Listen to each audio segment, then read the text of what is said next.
attract Baikun's attention. Looks like it worked. Sophia felt a little relieved. They made a mess of things, but that's fine. All I did was spread a few rumors. Even if I can't trust them, their skills are useful enough. Still, something nagged at her. They stirred up the others on purpose. More importantly, who are they? She shook the thought away. Either way, this chaos works in my favor. They won't last long against Baikun. I need to focus. Sophia closed her eyes and centered herself. This is my chance to search. I don't have much time left. If one isn't enough, I'll just use more. According to the system, the Divine Eye technique generated white spheres that shared vision with the user. The more orbs used, the more mana it consumed, and controlling them all at once was extremely difficult. But if she wanted to search silently, there was no other choice. Determined, Sophia exhaled slowly. It's already been 3 days. She released dozens of glowing orbs into the air. I will find Hansu this time. He's not the type to die so easily. Despite everything, she still believed in him. And because of that, she knew she'd find him. Meanwhile, Kang Hansu lay unconscious on a shoreline. He hadn't moved at all. The fairy was there too. So this day has finally come. It tapped him gently with its tail, then lightly slapped his cheek. The fairy had come up with a risky idea. With an evil grin, it threatened, "Wake up or I'm gonna kiss you." It giggled mischievously. "Oh, you're awake? A shame, really." Kang Hansu slowly sat up, examining his body. "Looks like I managed to recover before the dragonification process got interrupted." He glanced down. The glowing gem is still here. "Good. I got everything I needed." Then he looked up and realized who had woken him. The fairy beamed. "Long time no see." Kang Hansu stared coldly at the creature. "What are you doing in the red zone?" The fairy grinned, clearly amused. "Oh, I'm terrified. So you do know we only show up when something abnormal happens." It continued without pause. "That's right. But I couldn't just sit still. This situation's a little too unusual." The fairy held out its hand, pointing toward the distant cave. "You see that? That's your masterpiece. You're the first adventurer to ever take that thing down. And you know the rules, we always reward those who accomplish great things." It still wouldn't shut up. Honestly, that creature wasn't even meant to be hunted. There wasn't even a set reward for it, which is a shame. Kang Hansu chuckled to himself. How strange, the stronger I get, the more fun this all becomes. Shouldn't it be getting boring by now? The fairy's expression turned sinister. That's because you enjoy pain. You like cruel and desperate situations. There's no way you're here with pure intentions. It actually agreed with that. Exactly. Which is why we gave it a lot of thought. Its tone darkened with meaning. We wondered what kind of hell would it take to make Hansu dive headfirst into despair and struggle. A glint of madness laced its words. "Oh yes, we thought about it a lot. Then came the offer. So I've got a proposal for you. And trust me, it's not a bad one." A soft glow appeared in its palm. "If you take your reward now, for killing the Doomsday Fish," a radiant gem floated into view. An 8th-tier skill, Lord of the Dead. Kang Hansu recognized it instantly. A skill that revived the dead as spectral minions and allowed the user to summon them. But that wasn't all. It also amplified dark mana. The exact limits of its power were unknown even to him. And for someone like Hansu who could only carry 7 skills at a time, this would be a tremendous advantage. But the fairy wasn't done. "Don't get too excited yet. That's not all.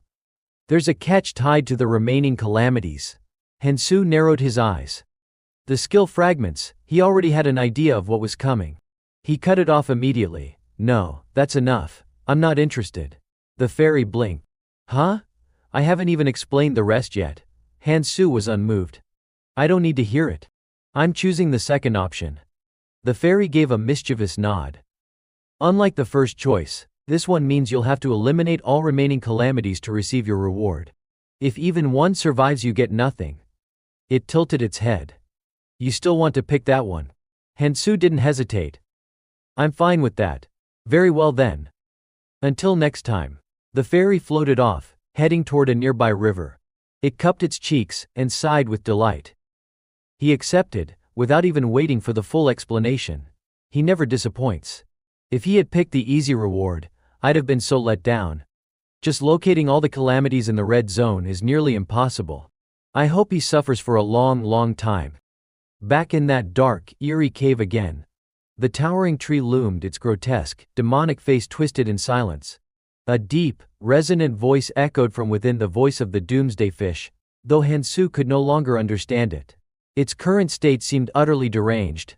And all the while, the crimson river continued to flow without end. Kang Hansu's footsteps pressed into the red sand. His body, honed like a weapon, radiated quiet strength. His mind drifted back to the moment with the fairy. At the time he might have considered taking the offer, but the reality was far more complicated. He had already run the calculations in his head. There was no denying the truth, his very existence had accelerated the collapse of the abyss. Kang Hansu pressed onward. I have to finish this, faster than I did before. He remembered Kang Tae's words, unless we move while synchronizing with Urkeniel's spacetime crystal, the more future knowledge we use, the faster hell itself breaks down. Kang Tae had even laughed when he said it. That's why you've got to sprint like hell, Hansu. Annoying, right? Hansu let out a tired sigh. Getting tossed into this mess like that, it's a real pain. He glanced down at his hand. Now that he thought about it, yeah, he really had been thrown in cold. In that moment he realized he was holding a girl's hand. The memory felt like it had pulled something out of him. But she had let go, and that feeling still lingered. Hansu clenched his fist. His eyes turned sharp, focused. His gaze shifted to the blade lodged deep in the ground. In this situation, every skill is a valuable asset. He had known it from the start. He hadn't killed the doomsday fish for a reward. His hand touched the golden earth. No, this was something I had to do, to maintain the balance in the red zone and to find the next calamity. The plan was already forming in his head. With even a fragment of the doomsday fish, I can lure them out. He carefully tucked the shard into his jacket pocket. He took a long look around. Things are different now. He had slain the beast, gotten what he came for, and paid his debt to Sophia. Now the first step, I need to see Sophia. But before that there's one other place I need to go. The group up above had spotted Kang Hansu. So there's still a straggler hanging around, huh? What the hell do you think you're doing here? A crowd quickly surrounded Kang Hansu. He had sensed them long before they showed up, but he played along. Perfect timing. He began rotating his arm, loosening up. There's something I need to confirm. His movements were lightning fast, like a squirrel darting through branches. Lucky me, so many of you around to ask. One of the men struck hard, roared in anger. But Kang Hansu's expression had already turned menacing. Don't worry. I'll make sure you can at least still talk. By the time it was over, he had taken them all down. He stood in silence, eyes cold as he gazed toward the outside world. Sunlight crept in through the cracks. 3 days had passed, which meant the other calamities had likely started moving. He clenched his jaw. I need to move faster. Damn it, I didn't think I'd be unconscious for this long. If this keeps up, I'll miss my shot at the next opportunity. With no time to spare, Kang Hansu shot into the sky. Just then, something dropped from above. It nearly grazed him. He looked up sharply. A voice called out, "It is you, isn't it?" It was Mikkel, from the Valkyrie Guild, along with his support squad. He wore a smug, self-satisfied grin. Kang Hansu remained on guard. What do you want? I'm in a hurry. Behind Mikkel, a whole group had also just descended. Aaron Pat watched the scene and frowned. Sophia's been looking for Kang Hansu. Did she fail to find him? And now Mikkel's gotten to him first. Mikkel turned to Aaron, his tone laced with venom. I'm holding you personally responsible for supporting the Shadowbind directive on your own, despite being part of our Valkyrie Guild support team. So don't try any funny business here. He hurled something toward the group. Kang Hansu takes priority. With a blade already in hand, Mikkel stepped forward. A golden light surged around the area and then, Sophia appeared. Finally, she said. I found you. She shot a teasing smile his way. You really do attract the most useless kinds of people, don't you? Then, her voice softened. But I'm glad you're okay. Mikkel raised his voice. Sophia, why? You were supposed to stay at your post in Shadowbind. Why are you helping him? The question clearly rattled Sophia for a moment. They, the higher-ups, already knew what had happened here. And of course they also knew she was involved. She responded coldly. I've prepared myself for that. So if you plan on stopping Kang Hansu, she unleashed her power. Go, Kang Hansu. I'll hold them off. You've got something more important to do. Mikhail, however, remained as calm as ever, like none of this really mattered. Looks like we've had a little misunderstanding. I just wanted to ask something. He even played dumb. Is it really true that you're the one who dealt with that monster? The Calamity Fish. Kang Hansu shot back with sharp eyes. And why does that matter to you? Mikhail extended his hand. Knew it. In that case, I guess I'll have to do this. It looked like he was about to grab Sophia's arm. Two bystanders nearby stood stiff, just as anxious. Then Michael flashed a wide, beaming smile. Let's shake on it. Sophia furrowed her brows, confused. What's that supposed to mean? Why would you want to cooperate with us? Arms crossed, Mikhail replied seriously. And what exactly would I gain from shaking your hand? It's not like I benefit directly from helping you. Then he explained. Unlike Sophia, the woman standing next to you, I can guarantee direct support from the Ides. That's not such a bad offer, is it? His demeanor still reeked of suspicion. I want change. The red zone has remained the same ever since I got here. But you actually changed something. His words felt strangely genuine. I need a strong wind to stir these still waters. I need someone like you. Sophia leaned in and whispered in Kang Hansu's ear. This smells fishy, but will you say yes? Kang Hansu gave a simple reply. So there are still people who hope for change, even now. All right then. He smiled gently. Good. You've made a wise decision. So, from now on suddenly, the ground began to shake violently, like an earthquake had struck. The tremors surged beneath their feet. This movement, Kang Hansu's voice cut through the chaos. To everyone, get back, now. Massive thorn-covered structures came crashing down. And then, it appeared again, that bizarre, monstrous thing. Just looking at it sent shivers down their spines. The massive, gaping mouth of the monster loomed into view, an image soaked in terror. Mikko recoiled in panic. What the hell is that thing? Where did it even come from? Just then, the system screen popped up in front of him. Demon's Maw. That was its name. His thoughts raced. It's just the root body of an earth-spouting horror, one of the calamities. But it can suck in everything around it.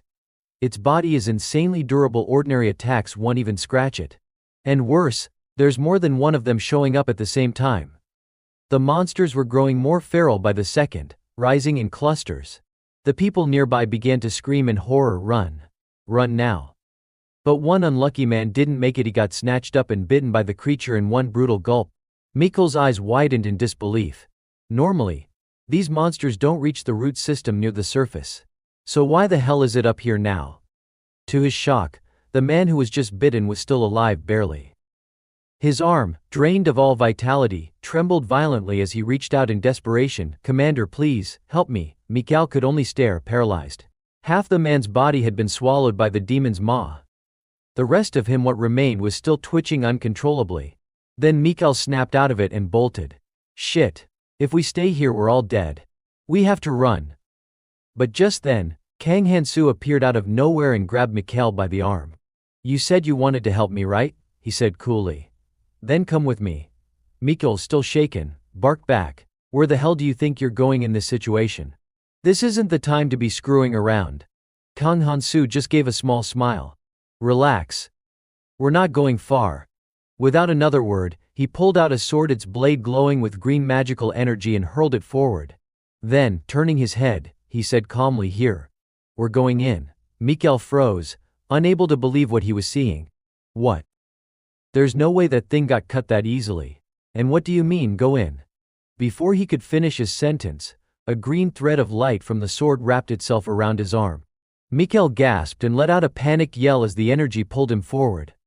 Moments later, Kang Hansu landed firmly on the ground at an entirely different location. He stared off into the distance and muttered to himself, just as I thought, the demon's maw is inside. A faint light appeared soon after. Kang Hansu noticed it and spoke casually. Ah, right. Then he turned around to scold Mikhail. Didn't you know how to land properly? Mikhail snapped back, clearly annoyed. And whose fault do you think that is? Who the hell dragged someone else into this mess? Why the hell am I even here? Kang Hansu tilted his head. Didn't you say you wanted to help me? That's not what I meant when I said help, Mikkel retorted. More importantly, why did you come in here? Then he looked down and furrowed his brows. This liquid on the ground, it looks like some kind of nutrient solution. Kang Hansu responded, all calamities have one thing in common. Do you know what it is? Mikkel blinked. One thing in common. And right in front of them was the demon's maw again. Mikkel took a step back in fear. Wait, what? The demon's maw, it's moving. You're not wrong, Kang Hansu said calmly. Looks like it's starting to shift. Get ready. Before he even finished speaking, a flicker of light, multiple lights rushed toward them. A grotesque horde of mutated monsters with bizarre shapes came barreling in their direction. Mikkel was terrified. All the monsters from the red zone? They're charging at us. Without another word, and with zero hesitation, Mikkel turned and ran, completely ditching Kang Hansu. This is suicide. No way I'm sticking around to face all that. I have to get out of here now. Meanwhile, Kang Hansu stood firm, unwavering. Muscles taut, gaze focused, sword at the ready. He stared down the oncoming swarm and said, There's one thing you need to remember about calamities. Both of his hands gripped the magic-infused sword. Dragon technique, awakening. Suddenly, the blade blazed to life, sparks of lightning dancing wildly in every direction, crackling through the air. Kang Hansu stood tall, looking like a total force of nature. He didn't even flinch as he spoke one final line. When you're up against something like this, you always move forward. There's no such thing as retreat. The moment he finished speaking, Kang Hansu swung his magic-infused sword directly at the oncoming swarm of calamities. Watching the scene unfold, Mikkel gasped in disbelief. He's actually doing it. The horde suddenly appeared to weaken, as if they were under assault by some overwhelming, incomprehensible force. Mikkel's eyes were wide with awe and confusion. How the hell is he doing this? No matter how strong you are, how can you charge in alone like that? He muttered. Aren't you afraid? Still locked in battle, Kang Hansu replied without looking back. You don't understand. The tension in the air was thick. Mikkel just stood there, frozen, watching. Then, out of nowhere, Sophia appeared and called out, You've only just brought Kang Hansu here. A dozen blazing pink swords shot toward the swarm of calamities. She followed up, voice sharp and accusing. Unbelievable. You vanished without a word. Did you really think I'd just sit back and not follow? Kang Hansu turned his head slightly and replied, completely unbothered, Sophia, I know exactly how I act. Sophia crossed her arms and scoffed, Heemph. You don't even know me that well yet. Before the conversation could go any further, Mikkel cut in. How can you two be talking so casually right now? We need to get out of here.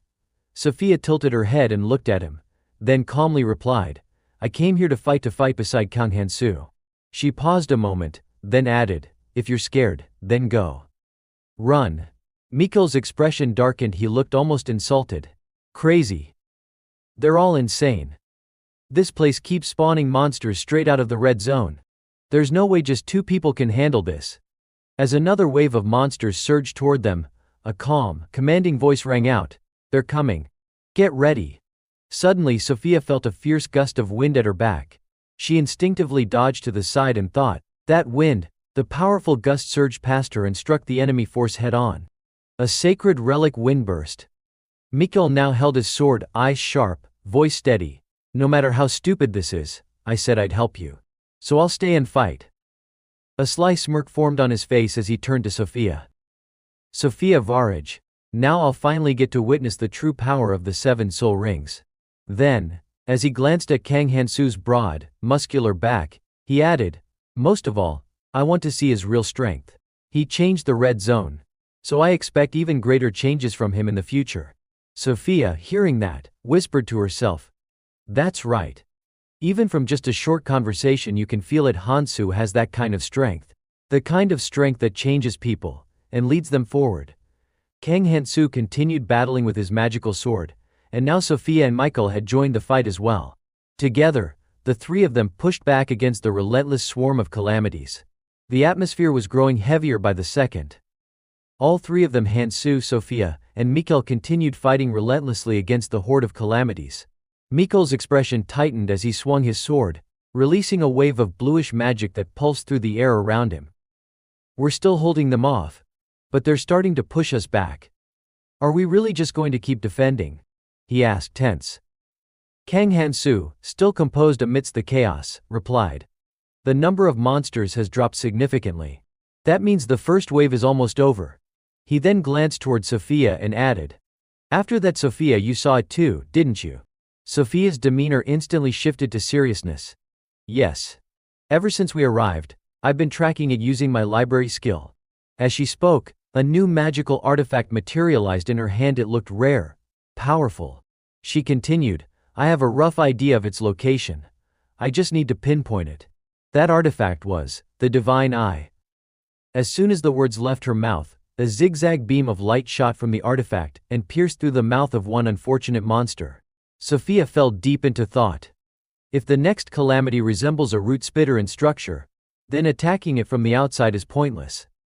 That mouth, it's just an organ like the surface maw of a root spitter. The real body lies deep beneath the world tree. Hidden, nearly invulnerable. The glowing eye of the Divine Eye locked onto the swarm, scanning it. Sophia's mind raced. But if you can enter through that mouth, there's a passage. A cavity where the monsters are pouring out from.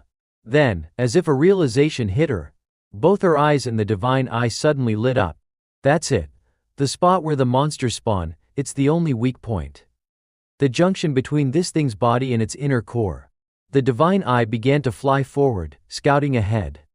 Suddenly, it detected a strange object, deep purple and shaped like a flower. I found it, she said, her voice sharp with focus. But just as the flower-shaped object came into view, a new monster emerged, larger, more terrifying than the rest. Sophia froze for a moment, unease creeping into her voice. But the monsters keep spawning non-stop. It's disrupting my connection. She trailed off as she spotted Kang Han-soo rising to his feet with renewed determination. And it's too deep, just getting there would mean pushing through all of them, but Han-soo clenched his fist tightly and cut her off. That's not a problem. Something about him looked different now, like a surge of new power had awakened within him. A calm, confident smile crossed his face as he said, It'll just take a little time. Kang Han-soo clenched his fist tightly, his voice dropping to a deep, resolute tone.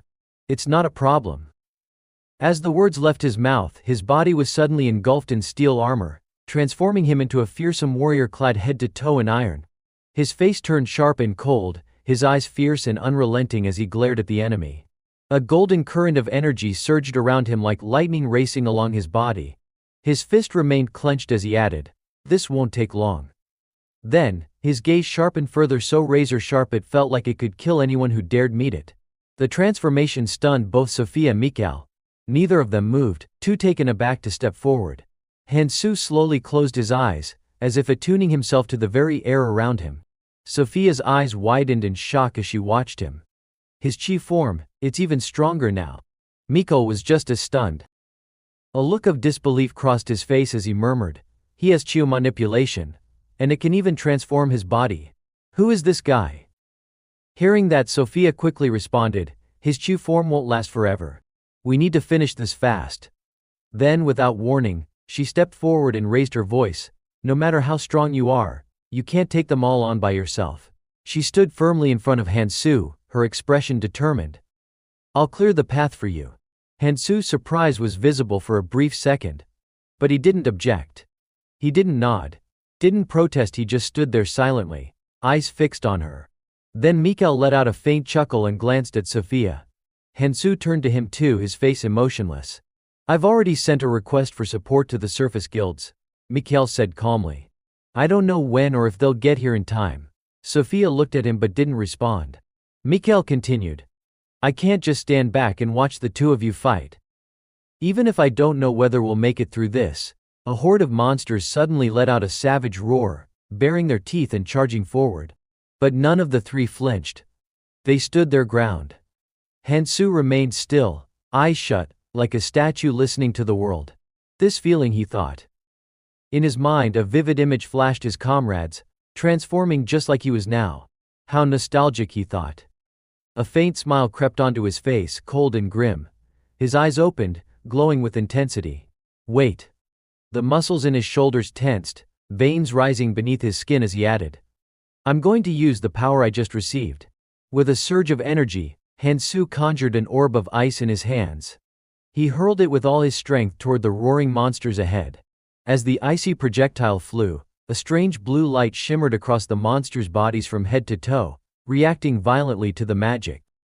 Hansu shouted with all his might, "You Gezu bastards sure have a knack for sensing good stuff, huh?" Panting hard, sweat pouring down his face like a river, Hansu's hand was now gripping the source of that mysterious blue light. It was the Blade of Oblivion, a forgotten relic of Galadriel. A deep slash tore across the battlefield, carving through the air and slicing the earth in a jagged line.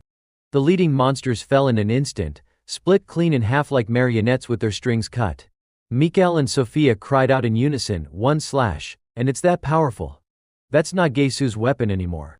The two of them, still in shock, began drawing their own weapons. The astonishment on their faces said it all. Hansu had wiped out the horde with a single strike. Their magic crystals floated into the air, merging slowly to form a radiant, multicolored prism. It hovered above a rectangular altar, surrounded by a glowing purple aura that pulsed with ancient power. This was mana resonance, a latent skill of magical constructs that allowed one to borrow another's mana. Once fused, the resonating crystal embedded itself into Hansu's blade. He spoke calmly. This is how relics were originally meant to be used. The artifacts of Galadriel. This one was among the last unearthed in the Forgotten Zone. As he ran his fingers along the newly enhanced blade, a thought crossed his mind. Of course, without the divine shard to awaken it, this thing would have been useless. Suddenly Hansu let out a battle cry, "Now, can you monsters finally die?" Before the sentence was even finished, all three charged forward, each unleashing their own magical weapons on the remaining monsters. The battle erupted into chaos, fierce and unrelenting. Each one of them had their own task, their own target, and none dared drop their guard. From the horizon, a loud rustle echoed like something massive was moving through the land. Meanwhile, in another corner of the battlefield, Aaron Pat was shouting commands. "Don't fall back. If we retreat, even more will come." No sooner had he said it, another wave of monsters appeared, larger, more vicious, stampeding toward them. One of his comrades shouted, "I've never seen this many before." Aaron's face was soaked in sweat, his expression exhausted. They had been fighting for what felt like forever, but the monsters just kept coming. He yelled out, "Has reinforcements arrived yet?" Suddenly, he froze. A white pigeon appeared in the sky, Mikkel's messenger bird. "That's Mikkel's pigeon," he muttered, staring at it. The bird swooped down toward him, but just as it got close it abruptly veered upward, soaring back into the sky. By instinct, Aaron reached up to catch the messenger bird but missed. He muttered under his breath, "He's asking for help." Before he could think further, the pigeon was suddenly snatched mid-air by Lu Hong. Startled, Aaron shouted, "What are you doing?" But Lu Hong's face remained calm as he coldly crushed the bird in his hand. "I was wondering what kind of rats were scurrying through my domain. So it was you, Lu Hong of Lighthouse." His cold gaze flicked toward Aaron. Sweat beaded on Aaron's forehead, fear slowly creeping in. "I'm sure I told you," Lu Hong continued, "that we're here for one reason, to find Kang Hansu." He clenched his fist and added with a firm tone, "This disaster is our concern. Its resolution lies with the one we've chosen. You and your people step back." As he turned away, Aaron, clearly displeased, called out, "But we can't just leave. We're surrounded by monsters." Without turning, Lu Hong replied, his voice colder than ever, "You've misunderstood me. I said this was your job, to deal with the pests swarming the surface." His eyes sharpened like blades. "We have other matters to handle." A dark portal suddenly opened beneath a tree, swirling like a black void. Lu Hong growled low in his throat, anger flashing across his face. He clenched his fist and slammed it into the ground, sending Aaron's support team flying backward in a blast of force. "This," he said, "is Levana Mikhail. You're now facing the #1 support squad." Hearing that, Mikhail spun around, his expression tense. "Lu Hong, what the hell are you doing here?" Lu Hong, ever emotionless, responded flatly, "If you dare act within my jurisdiction, you'll be held accountable. This area is under our control. Cease your actions and get to the surface." Mikhail replied with quiet venom, "You'll regret this." As the standoff between Lu Hong and Mikhail grew more tense, the very air around them darkened, as if the shadows themselves were watching. Lu Hong muttered, "There's a limit, even to lying." Suddenly a loud boom echoed from the entry tunnel, followed by a massive cascade of rock and earth sealing off the exit entirely.